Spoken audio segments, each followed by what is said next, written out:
Tatkala dipersilakan Asma untuk naik, Rasulullah kenal Asma. Asma ini putri sahabat dekatnya siapa? Abu Bakar. Dan Asma ini iparnya, saudarinya siapa?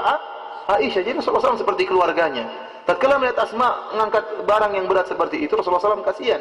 Rasulullah SAW menundukkan ontanya, silakan naik di atas onta. Akan tapi Asma malu karena sama Rasulullah SAW ada beberapa lelaki tatkala itu. Kata Asma, "Fastahyaitu an amshi ma'al rijal wa dzakartu Zubair wa ghairatahu." Saya pun malu dan saya tidak ingin naik bersama rombongan lelaki.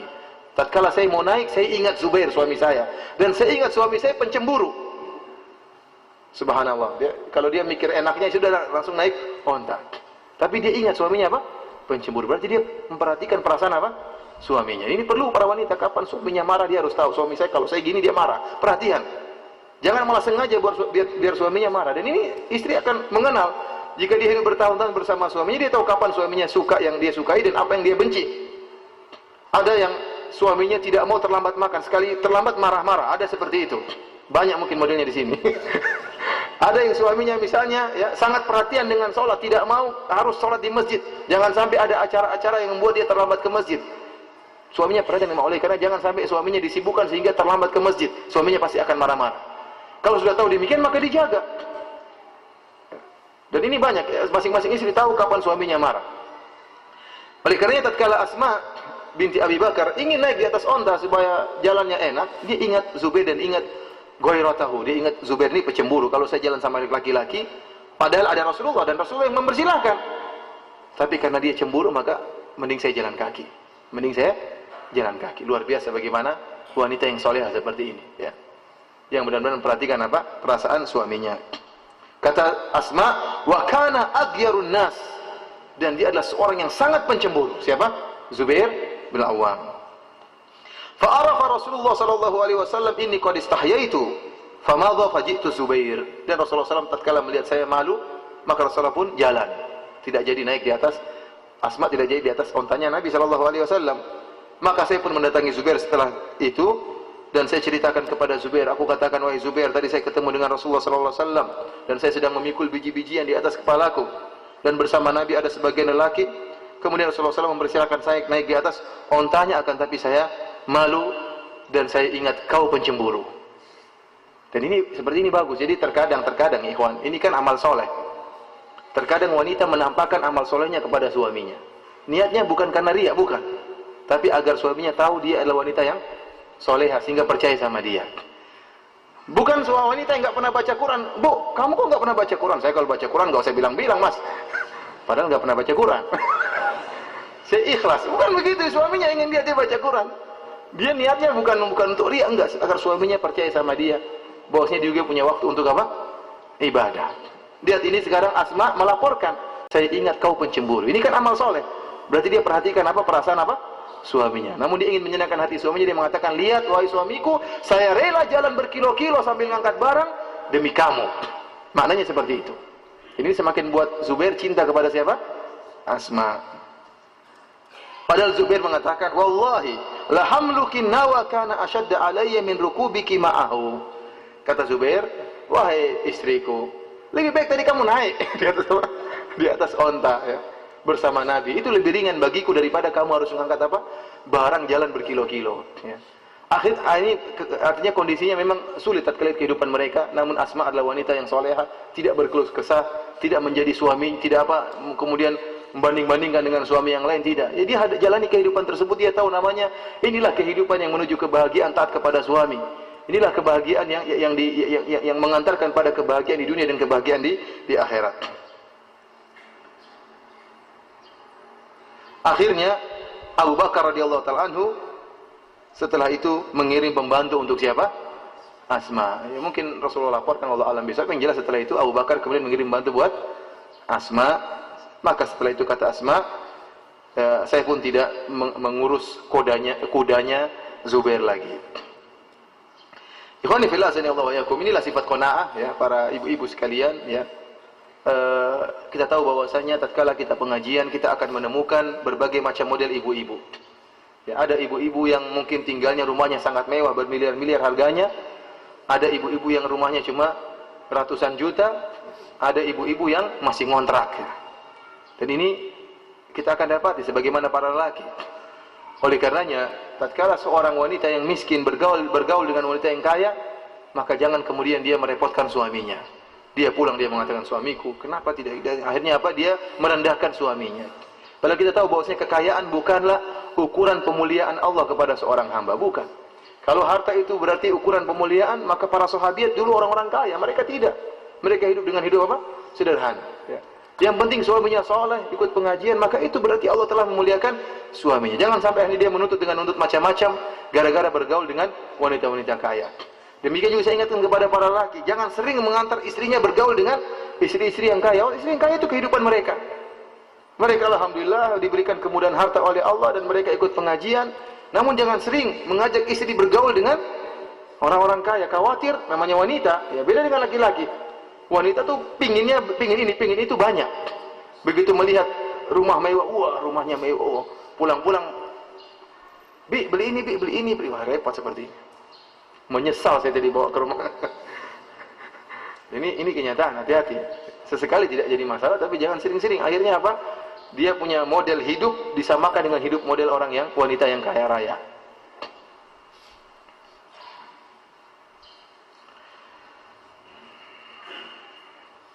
Di antara perkara yang penting juga diperhatikan oleh seorang istri adalah tidak menceritakan kecantikan dan sifat-sifat wanita yang lain kepada suaminya, yang mengakibatkan suaminya bisa menghayalkan wanita tersebut. Bahkan yang jadi masalah membanding-bandingkan wanita tersebut dengan istrinya. Dalam satu hadis kata Rasulullah SAW, la tubashirul mar'atul mar'ata fatan'atuha li zawjiha ka'annahu yanzuru ilaiha.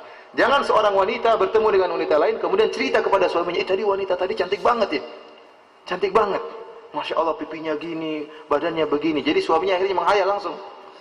Tidak mungkin tidak menghayal, pasti menghayal. Begitu suaminya, istrinya gini-gini, padahal bisa jadi istrinya lebih cantik daripada wanita tersebut. Akan tapi tatkala diceritakan suaminya menghayal yang macam-macam. Akhirnya apa? Akhirnya dia pun membandingkan istrinya dengan wanita tadi. Ini dilarang dalam syariat. Ya, dilarang dalam syariat.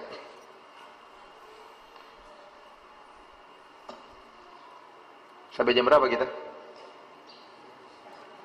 Sudah datang waktunya tanya jawab ya? Hah? Sampai asar. Sudah banyak pertanyaan. Di antara perkara yang penting, banyak ini sebenarnya saya kumpulkan banyak sekali, cuma saya pilih-pilih yang penting ya. Perhatian ibu-ibu, namanya suami pasti punya kesalahan. Dan tatkala seorang suami melakukan kesalahan, maka jangan sampai ibu-ibu mengeluarkan perkataan yang menunjukkan suami tidak pernah berbuat baik sama sekali. Dan ini sering seperti itu. Begitu suaminya salah, ya, kurang perhatian sama istrinya, maka istrinya pun ngamuk. Wahai suamiku, memang kamu tidak pernah cinta sama saya sama sekali. Kalau mengatakan kamu kurang mencintai saya, itu mungkin.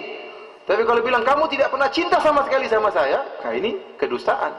Kalau saya tidak cinta sama sekali, kok kamu punya anak 10? Itu dari mana itu semua keluar 10 itu? Kalau nggak cinta. Dan inilah yang menyebabkan wanita masuk neraka jahanam, melupakan kebaikan apa? Suami. Seakan-akan suami nggak pernah melakukan kebaikan.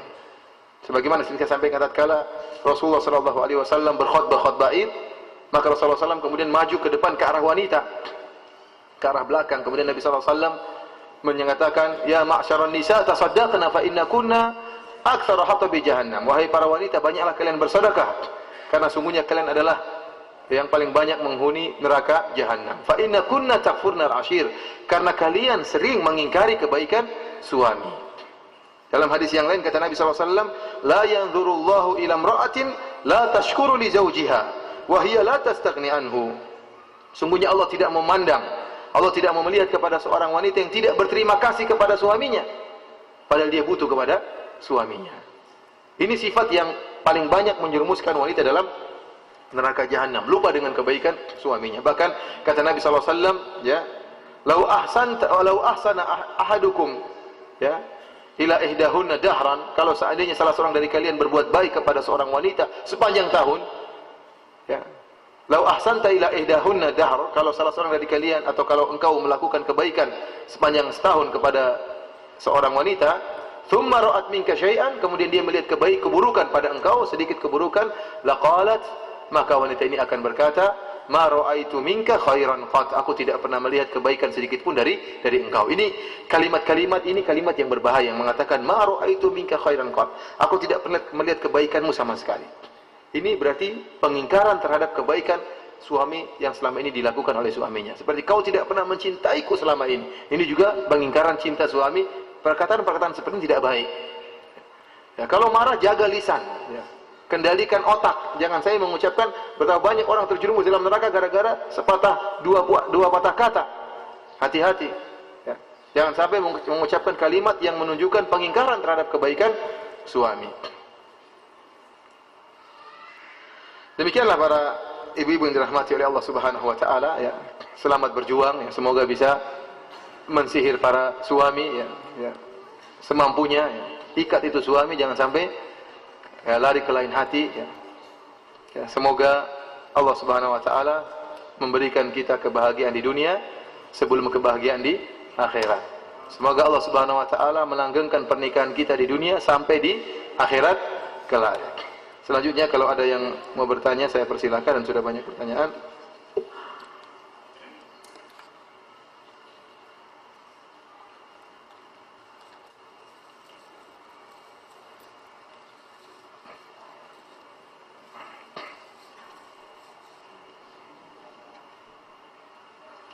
Pertanyaan dari ibu-ibu yang kita utamakan, ya. Bapak enggak usah. Assalamualaikum warahmatullahi wabarakatuh. Ustaz, suami saya sudah beberapa tahun tidak dapat memuaskan nafkah batin. Sehingga jika diajak untuk berhubungan rasa enggan. Bagaimana solusinya? Dosakah saya? Iya, berdosa ya. Ibu-ibu, ya. Dunia namanya dunia. Kepuasan dunia tidak akan pernah ada habisnya, ya. Ya, di antara para lelaki mungkin ada yang tidak bisa memuaskan apa? Suaminya. Tapi bersabarlah, ya. Kalau mau puas nanti di surga nanti. Sekarang dunia hadapi, kehidupan dunia bukan cuma masalah hubungan rumah tangga, tapi ibu punya kewajiban. Saya katakan kewajiban istri melayani suami tidak berkaitan dengan mood atau tidaknya seorang istri. Memang benar suami yang harus, jika kena pembicaraan kita kepada istri. Kalau kita bicara kepada para suami, kita katakan para suami berusaha merayu dulu istrinya, berusaha membangkitkan gairah istrinya, berusaha merangsang istrinya baru berhubungan agar bisa mencapai kepuasan bersama. Tetapi kalau seandainya suaminya tidak mampu atau memiliki kekurangan tertentu, ya maka sang istri tetap harus melayani suaminya. Harus melayani suaminya. Bahkan saya katakan wanita yang bahkan lagi kedatangan lagi berhalangan, lagi haid, selama dia bisa melayani suaminya dengan cara yang lain, dengan cara yang halal, maka harus dia layani suaminya, ya. Jangan dia tunggu suaminya suruh puasa selama seminggu. Ya jangan, ya. Kalau bisa dia layani dengan cara yang, silakan dilayani suaminya dengan cara-cara yang dihalalkan oleh syariat. Intinya tatkala suami mungkin apa tadi dikatakan di sini beberapa tahun ini atau sudah beberapa tahun berarti sebelumnya bisa memuaskan, ya. Nah, ini perlu ini mungkin ajak bagaimana, atau mungkin ada cara-cara yang bisa diperbaiki, ya. Ya. Tapi jangan kemudian ditinggal suaminya begitu saja, kasih dia stres, diajak tidak mau, makanya ini berdosa. Ini berdosa. Tetap melayani suaminya entah istri puas atau tidak, ya, ini adalah ujian dari Allah Subhanahu wa taala. Dan ingat bahwasanya kehidupan dunia adalah ujian. Adapun mau kepuasan sepuas-puasnya di akhirat nanti. Kalau sama-sama masuk surga nanti mau 100 jam, mau 1 hari juga jadi masalah.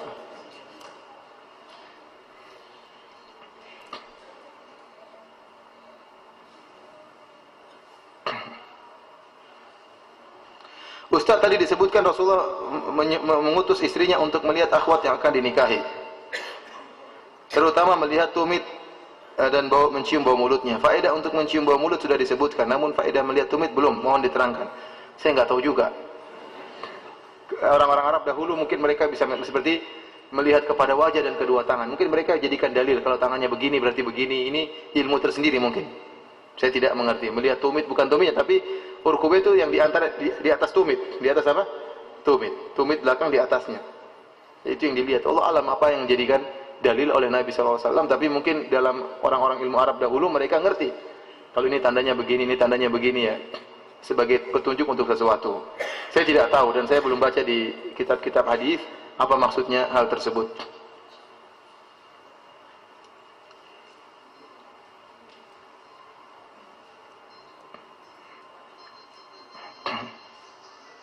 Bagaimana cara menolak yang baik dan lembut jika suami sedang meminta untuk melakukan hubungan suami istri tanpa mengecewakan suami dan tanpa menimbulkan dosa? Ya, ini susah seperti ini. Minta maaf mas, jangan dulu mas ya. Mohon. Terus kapan? Kalau suaminya ya intinya dia berusaha memuaskan. Ya mungkin kalau sekali dia berhubungan lewat tidak mesti dengan berhubungan tubuh, mungkin dengan cara yang lain. Pokoknya dia berusaha suaminya tidak stres. Gimana caranya? Karena kalau suami sudah hasratnya harus tersalurkan. Ya. Kalau dia bisa merayu suami dan suaminya ridho, maka nggak apa-apa, dia nggak berdosa. Kalau suaminya apa? Ridho. Karena dalam hadis disebutkan wahwa fabata wahwa ghadban. Dia tidur dalam keadaan marah. Ini yang buat istrinya terlaknat. Tapi kalau suaminya ngalah, kemudian ngerti, ya bu ya, tapi besok ya besok Pak pada subuh langsung. Ya jadi masalah. Ya, artinya suami tidak marah. Jadi tolak dengan lembut, ditunda, mungkin ada kesibukan atau letih sekali. Saya rasa suami ngerti. Jadi bukan tiap hari setiap diajak nolak terus, alasan terus. Ya, ini tidak benar seperti ini. Saya katakan tadi, meskipun sang istri mungkin tidak menikmati, meskipun sang istri tidak mencapai kepuasan, dia dapat pahala dengan melayani suaminya, dia dapat pahala. Apakah istri boleh menampakkan kesedihan di hadapan suami? Boleh-boleh saja. Ya sesekali sedih, tapi seorang istri berusaha mengikuti kondisi suami. Kalau suaminya lagi senang, dia berusaha ikut senang. Kalau suami lagi sedih, jangan dia ketawa-ketiwi. Suami lagi sedih, gimana mas? Ada apa mas? Dia perhatian, pokoknya dia berusaha sama dengan suaminya. Ya, tadi disebut dalam hadis, di antara perempuan yang terbaik adalah tidak menyelisih suaminya. Artinya suami tatkala lagi senang, dia berusaha bisa senang bersama suaminya. Tatkala suaminya lagi sedih, dia berusaha ikut merasakan kesedihan suaminya. Apa kesedihannya, apa masalahnya, dia berusaha untuk mengetahui. Tapi kalau dia lagi sedih, lagi sakit, dia tunjukkan kepada suaminya. Semoga suaminya bisa perhatian. Ya.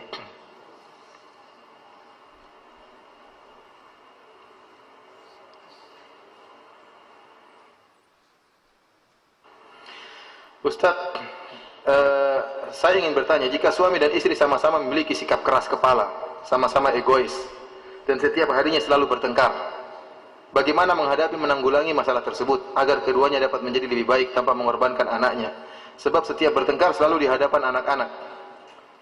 Suami tersebut, istri tersebut belum pelajari syariat Islam dengan baik. Duduk bareng, bicara baik-baik, istriku, kamu keras, saya keras. Kita mau keras-kerasan gini terus-terusan atau bagaimana? Diajak ngobrol, Ya tentunya ini semua kembali kepada pemahaman syariat. Barang siapa yang paham syariat, dia akan bisa mengendalikan emosinya. Dia tahu bahwa istrinya punya hak, istrinya punya jasa yang besar, dan istri juga tahu bahwa suaminya punya hak. Tapi ya itu yang di antara permasalahan yang berat adalah tatkala suami istri karena kebodohan keduanya bertengkar di hadapan anak-anaknya. Ini betapa pilu hati seorang anak tatkala melihat ayah ibunya bertengkar, dan ini tidak akan dilupakan oleh anak tersebut. Ayah saya apalagi menjambak rambut ibunya, mungkin menampar ibunya teriak-teriak membentak ayahnya tanpa ada penghormatan sama sekali. Ini hati yang memilukan bagi emosional psikologi seorang anak. Ya. Karena seorang suami dan istri kalau lagi bertengkar, otaknya jangan dibuang. Ya. Mikir, kasihan anak-anak. Bertengkar masuk dalam kamar, kunci pintu, ya di situ bertengkar, tapi ya tetap berusaha mencari solusi. Ya tadi diajak ngobrol, sekarang kita selalu begini. Ini masa begini terus ya. Diajak ngobrol, diajak berpikir. Intinya berdoa kepada Allah Subhanahu wa taala.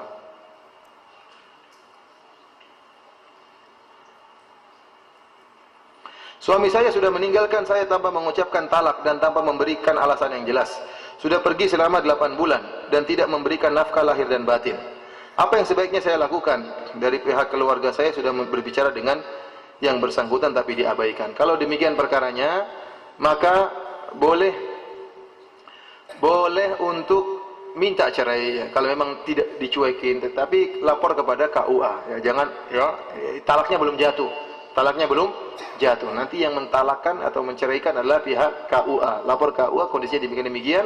Tentunya suaminya akan dipanggil, kalau tidak datang dalam waktu sekian maka akan dijatuhkan talak ya. Namun sekarang masih belum jatuh talak karena suami pergi begitu saja tanpa mengatakan kamu saya cerai.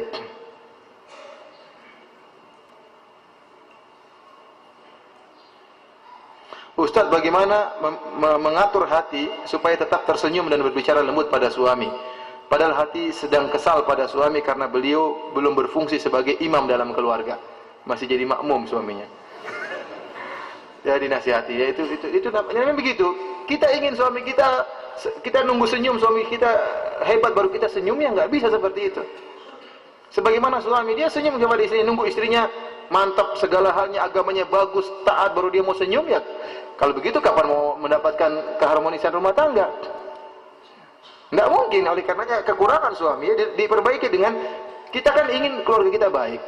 Kalau ingin keluarga kita harmonis dan kita ingin bahagia, maka tempuh cara-cara yang mungkin untuk ditempuh. Di antaranya senyum sambil menasihati suami.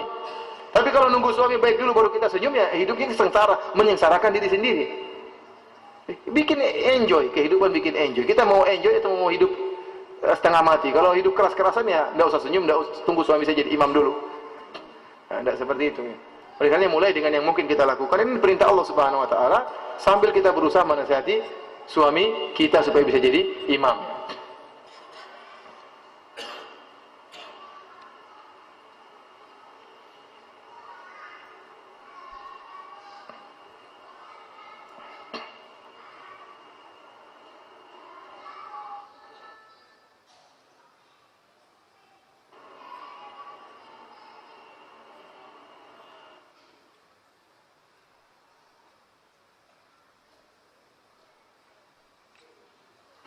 Kadang suami mengajak namun ia tidak memperhatikan keberadaan anak yang senantiasa mengikuti anak.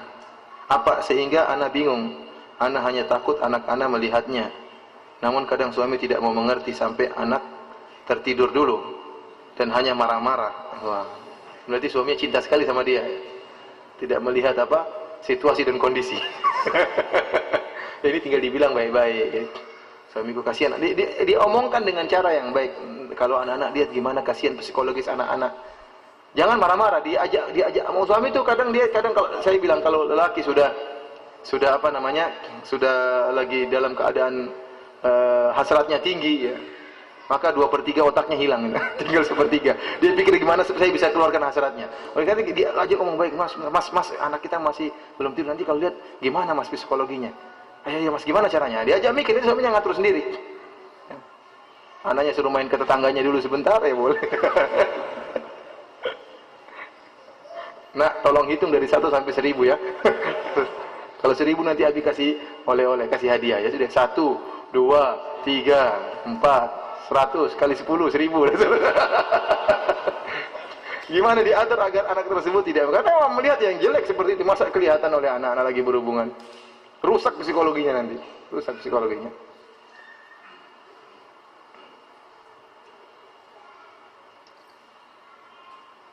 Suami anak seorang yang hobi musik dan baru-baru ini membuat biografi seorang pemusik Indonesia. Apa yang harus anak lakukan untuk menyenangkan suami karena sembunyi anak mengingkarinya? Pelan-pelan. Alhamdulillah cuma bermusik-musikan. Yang lain ada yang berzina, yang lain ada yang macam-macam, yang suka nonton macam-macam ya. Lah musiknya maksiat tapi pelan-pelan. Pelan-pelan ya. Pelan-pelan ada waktunya mengingkari ya. Selama ini ditunda sampai mungkin diajak pengajian. Ya pokoknya pelan-pelan, jangan terburu-buru.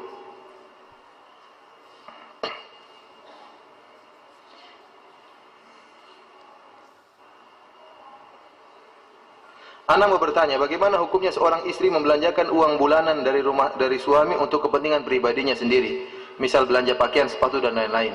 Ya, kalau suaminya ridho nggak jadi masalah. Ya. Suaminya mengatakan yang penting ini uang, yang penting buat makan cukup, sisanya terserah kamu. Ini nggak jadi masalah. Dan memang suami juga berkewajiban untuk membelikan pakaian. Ya, kiswah makanan dan pakaian itu kewajiban suami. Dan tentunya misalnya belikan baju ya untuk keluar rumah, baju misalnya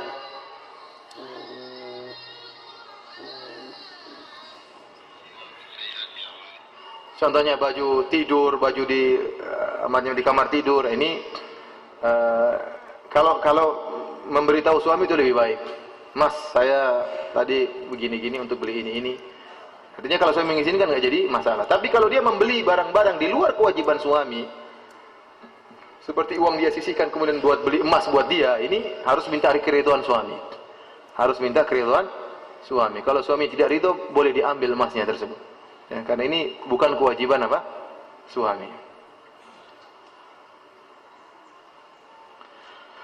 Uang bulanan tersebut apakah 100% hak istri atau memang hanya untuk digunakan keperluan rumah tangga? Ini kembali kepada pemilik uang. Tanya kepada suami, ini uang buat apa mas? Boleh nggak saya beli macam-macam? Boleh. Kalau boleh silakan. Terserah kamu ya sudah. Kalau terserah bebas.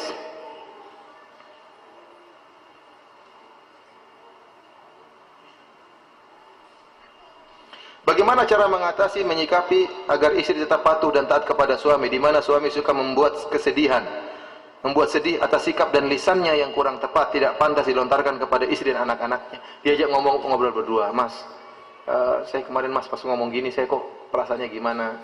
Suami itu tidak mungkin dikalahkan dengan kekuatan. Ibu-ibu perhatikan sini. Ibu-ibu sering kalau sudah jengkel sama suami, kayaknya mau ngajak tengkar. Ya nggak mungkin kalah suaminya. Mau ajak berkelahi nggak mungkin kalah. Teriak-teriak nggak akan mengalahkan suami. Suami itu dikalahkan dengan kelembutan, bukan dengan karate, bukan dengan apa. Suara bagaimanapun dia teriak, suara suami lebih gede. Suaminya aja tidak mau teriak karena malu sama tetangga. Seandainya punya mic, dia akan pakai mic biar istrinya diem. Oleh karenanya, jangan pernah berhayal seorang istri mengalahkan suaminya dengan kekerasan. Ini tidak mungkin. Suaminya karena kasihan dia ngalah. Tapi kalahkan suami atau jatuhkan suami dengan kelembutan. Kalau suaminya kata-katanya kotor, nggak usah. Kamu mas ngomong, jangan begitu. Baik-baik. Mas, gini-gini, bukankah sampaikan dalil? Bukankah Allah telah berfirman kalau bisa? Ada hadis Nabi SAW. Kamu sejak kapan jadi ustazah katanya? Intinya dengan kelembutan, bukan dengan kekerasan. Perhatikan ibu-ibu, suami itu akan tunduk dengan kelembutan, bukan dengan kekerasan. Dan suami rindu melihat kelembutan istri. Suami tidak mencari kegagahan seorang istri, tapi senang lihat istri yang lembut, istri yang manja, istri yang nampak kewanitaannya. Itu yang dicari oleh suami. Assalamualaikum Ustaz, bagaimana jikalau melayani suami terjadwalkan, diatur harinya karena sedang program kehamilan? Ya terserah, kalau suaminya setuju nggak jadi masalah. Tapi kalau jadwal berubah itu hak suami. Karena masalah hasrat itu tidak bisa diatur jadwalnya. Makanya saya katakan tadi, Nabi SAW tatkala mengatakan, layani suami meskipun seorang wanita sedang berada di atas pelana, meskipun seorang wanita sedang masak. Ini menunjukkan hasrat itu tidak terjadwalkan. Terkadang sebelum subuh, terkadang ba'da maghrib, terkadang jam 1 malam, terkadang jam 2 siang. Kita nggak tahu. Ya, oleh karenanya tatkala hasrat itu timbul, segera dilayani. Ya. Tapi kalau suaminya mau dijadwalkan hasratnya, terserah. Begitu datang jadwal dia tidak berhasrat, ya sudah. Itu urusan suami. Assalamualaikum Pak Ustadz, bagaimana cara sihir yang halal untuk mendapatkan calon suami? Karena sampai saat ini anak belum ketemu jodoh. Apakah ada doa supaya cepat dapat jodoh? Bagaimana cara menjemput jodoh? Coba itu didiskusikan kepada para ibu-ibu ya. Namanya berusaha ya. Cari para ibu-ibu ya, menawarkan diri, saya ingin cari suami, mungkin ada yang bisa bantu ya. Namanya usaha ya.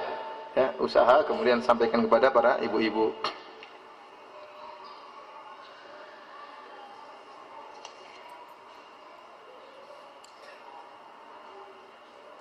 Ana pernah mendengar jika seorang akhwat di Pinang, hendaknya dia mengetahui makanan kesukaan suaminya. Apakah hal ini ada dalilnya Ustadz? Ini ya kembali kepada tradisi ya. Ada cerita salaf ya. Salaf tatkala seorang lelaki menikah dengan istrinya, dia mengatakan di awal pernikahan, istriku masuk ke kamar tidur dan dia sholat bersamaku. Begitu selesai sholat, istriku pun tatkala aku ingin mendekat, istriku pun suruh berhenti. Kemudian istriku mulai berbicara kepadaku, bertanya apa yang kau sukai dan apa yang kau tidak sukai di malam pertama ya, sebelum macam-macam, kamu suka apa, kamu nggak suka apa ya. Sehingga suaminya pun menjelaskan, saya pun suka gini, saya tidak suka gini ya. Sejak itu mereka pun berjalan dengan kehidupan yang mesra, karena istrinya mengetahui mana yang dia tidak sukai dan mana yang tidak disukai ya. Intinya ini perkara yang baik, tidak ada dalil khusus ya. Adapun athar salaf ada ya. Jadi seorang istri berusaha mengetahui mana makanan yang disukai suaminya, dia siapkan ya. Jadi jangan dia makan apa yang dia sukai saja, tapi dia sediakan makanan yang disukai oleh suaminya. Ustaz, bagaimana Ustaz, saya punya madu, tapi selalu dia cemburu dengan saya sebagai istri tuanya. Berlebihan cemburunya. Bagaimana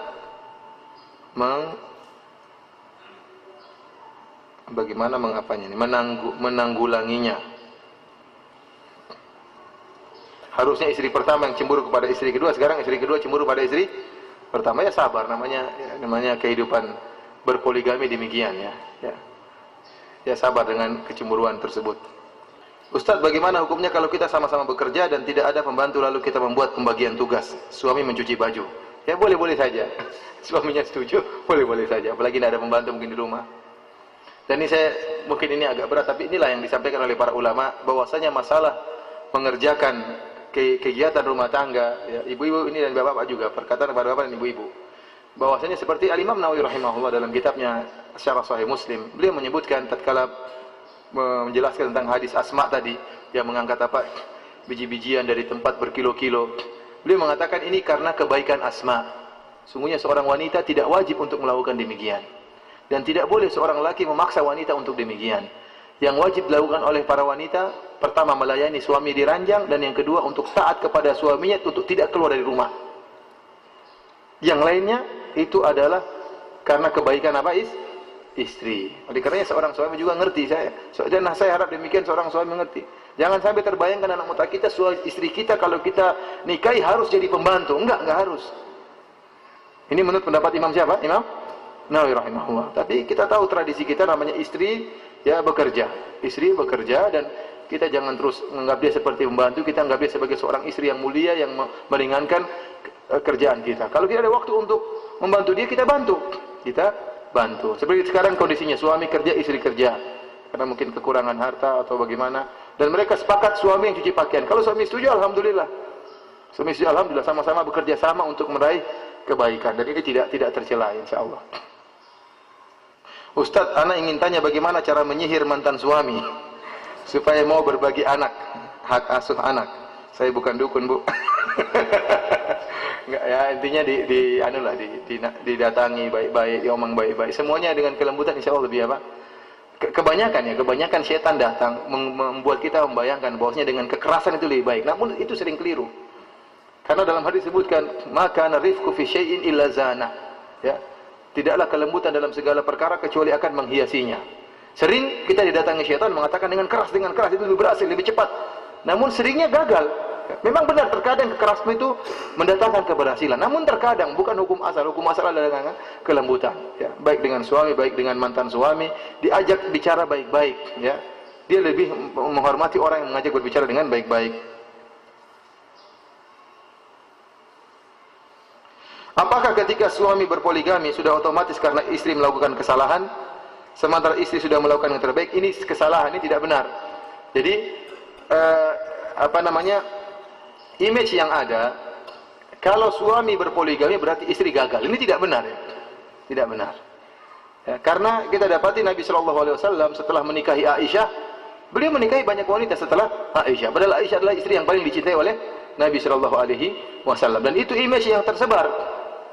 Kamu suamimu sampai nikah lagi, kamu kena ngapain aja kok suami bisa nikah lagi? Bukan masalah ngapain aja.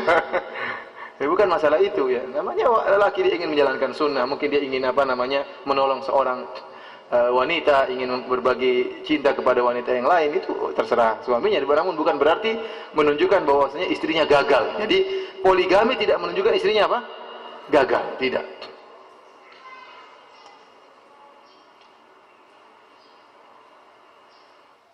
Ustaz, apakah kalau suami minta lalu kita menolak secara santun lalu suami mengerti, apakah kita masih berusaha? Jawabannya tidak. Kalau suami tidak marah maka tidak jadi masalah.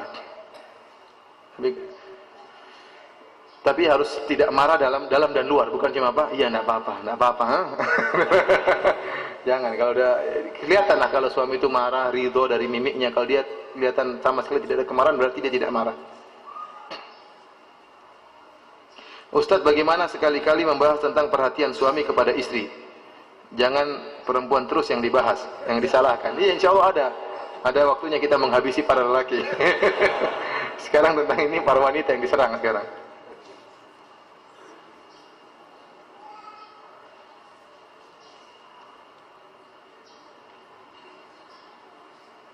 Ya akhi, subhanallah, nanti kalau masalah keluarga banyak. Saya ditelepon banyak orang masalah keluarga. Menyedihkan ya. Dalam minggu ini saya dapat kabar yang mengerikan. Dan ini sudah kabar, ada seorang sudah nikah, luar biasa, nikah sama istrinya. Hidup dengan kesusahan, istrinya sabar. kemudian harus bekerja keras sampai mereka punya rumah, itu setelah lebih dari entah berapa 20 tahun mungkin. Akhirnya punya rumah apa? Sendiri. Setelah punya rumah sendiri, istrinya sudah pakai cadar, istrinya kemudian jatuh cinta sama orang lain. Sebelumnya bersabar selama berapa tahun? Sekitar 20 tahun. Akhirnya cerai akhirnya. Ini gara-gara apa? Gara-gara Facebook. Ini kenyataan, gara-gara Facebook. Istrinya main Facebook, kenal dengan laki lain padahal sudah 40 tahun ke atas. Harusnya sudah 40 tahun, sudah rajin ibadah banyak, malah cari laki-laki yang lain. Sampai-sampai suaminya tatkala berhubungan, istrinya Facebookan. Ini kurang ajar sekali. Tapi ini kenyataan. Ini kasus yang saya hadapi. Kasus yang berikutnya juga saya hadapi. Ada orang dari awal suami istri tidak kenal sunnah, sama-sama istri suami tidak sholat, istri pakai pakaian yang tidak benar, tidak berjilbab. Akhirnya sama-sama ngaji. Dengan sampai punya anak, entah banyak punya anak sudah banyak, istri sudah pakai cadar. Ini semua kasus orang-orang bercadar ya. Artinya jangan seorang kemudian merasa saya sudah bercadar, saya sudah alim, dah. Tetap dia harus menjaga dirinya dari macam-macam pintu apa? Kemaksiatan. Ini sudah hidup tadi waktu dulu hidup setengah mati, hidup mesra, begitu sudah kaya suami, sudah punya rumah 2, malah minta cerai. Sudah punya 2 rumah malah minta cerai. Dan akhirnya sekarang cerai, anak-anak yang kasihan. Kasus terakhir yang saya dapati juga seperti itu. Istrinya sudah bercadar, tahu-tahu menjalin hubungan dengan pacar lamanya sampai berzina. Sudah bercadar, suaminya ngaji, istrinya juga ngaji. Makanya ikhwan, ya tetap bagaimanapun kita jangan pernah kita ujub dengan apa yang kita raih. Tetap ketakwaan harus kita selalu bertakwa kepada Allah dimanapun kita berada. Jaga pandangan harus tetap kita jaga. Istri jangan dibukakan untuk melihat hal yang diharamkan oleh Allah Subhanahu Wa Taala. Karena kita tidak tahu ya, tiba-tiba ada ujian seperti yang saya dapati. Ini kasus-kasus yang aneh-aneh yang saya dapati. Ustaz, bagaimana hukum seorang akhwat yang memajang foto di jejaring sosial dengan bercadar? Apakah ini diperbolehkan Ustaz? Ngapain majang-majang apa? Foto bercadar di apa? Di Facebook. Ngapain? Bikin penasaran para lelaki. Ini mata itu bisa menggoda. Mata itu bisa apa? Menggoda. Tidak usah pasang foto.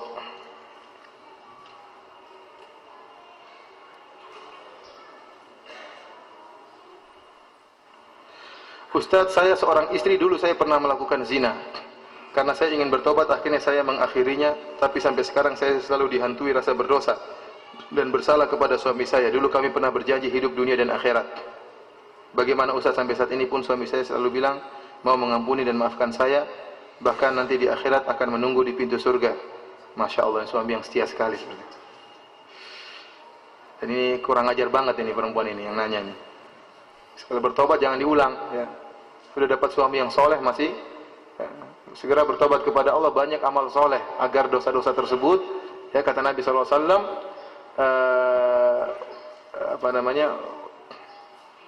dalam hadis wa atbi'is sayyi'atal hasanata tamhuha, kata Nabi SAW, kalau engkau melakukan keburukan maka segera ikuti dengan apa? Kebaikan.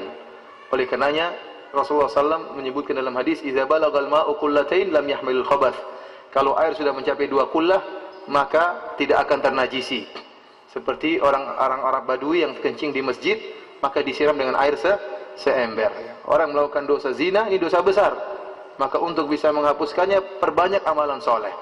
Sehingga nanti dosa tersebut terleburkan dengan banyak amalan soleh. Di antara amalan soleh, taat kepada suami. Yang saya nasihati kepada wanita yang sudah bertobat ini, jangan diulang lagi dan jauhkan sebab-sebab yang bisa mengantarkan kita kembali untuk bermaksiat. Ya, karena kalau dulu kita berzina gara-gara mungkin kenal seorang laki di Facebook atau di mana, maka jauhi Facebook ya. Cari kesibukan yang lain. Yang hanya membawa bencana, yang melihat kenal lelaki, kenal teman lama, kenal pacar lama ya. Dari jejaringan sosial tersebut. Oleh karenanya segala pintu-pintu yang bisa mengingatkan kita kembali kepada masa lalu yang kelam dijauhi. Teman-teman yang hanya bikin kita mengingat masa lalu yang kelam, putus hubungan semua dengan teman-teman tersebut. Cari teman-teman yang baru. Ya, bergaul dengan wanita-wanita solehah, wanita-wanita pengajian, agar kita senantiasa ingat bahwasanya hidup dunia ini sementara. Ya, kalau kita bermaksiat di dunia, hanya mendapatkan kenikmatan sementara, setelah itu kita akan mendapatkan siksaan yang panjang dan sangat pedih. Sampai sini aja ya. Sampai jam berapa ya? Duhur jam berapa? 12 kurang? 5. Ustaz, bagaimana agar ana mencintai suami ana? Jujur sampai saat ini rasa cinta itu belum tumbuh di hati ana. Dan itu kejadian banyak ya. Kejadian seorang yang menikah dengan, saya tahu seorang menikah dengan wanita itu masih pacaran. Kemudian dia karena Allah Subhanahu wa taala dia langsung menikah dengan lelaki lain meskipun pacarnya masih menanti. Sudah bertahun-tahun dia pacaran dan sulit bagi dia untuk berpindah ke lain hati. Sudah 6 tahun pacaran kemudian mencintai suami yang baru tidak mudah, tapi dia berdoa kepada Allah dan terus berdoa kepada Allah. Mungkin setelah 2 atau 3 tahun Allah datangkan kecintaan tersebut. Intinya saya harapkan wanita ini banyak doa kepada Allah Subhanahu wa taala ya. Berdoa kepada, karena yang mengatur hati adalah Allah Subhanahu wa taala. Apa hukum poligami dengan 3 istri dan tinggal satu rumah? Nah, ini repot seperti ini ya. Ya kalau apa namanya 3 istri satu rumah ya. Mudah-mudahan bukan satu kamar. Ya kalau bisa Rasulullah SAW dulu rumahnya masing-masing. Karena bagaimanapun wanita punya rasa kecemburuan. Ya, tidak mungkin kita maksa sudah kamu tinggal bareng-barang satu rumah, nanti dapurnya bareng-bareng. Ya, kan? Ya artinya ini perkara yang tidak bagus. Kalau kita mengatakan dijauhi, hendaknya dijauhi. Seorang yang berpoligami harus berusaha punya kemampuan ekonomi yang baik sehingga bisa menyiapkan rumah yang berlainan, bukan rumah dalam satu rumah. Ini menyelisih sunnah Nabi sallallahu alaihi wasallam.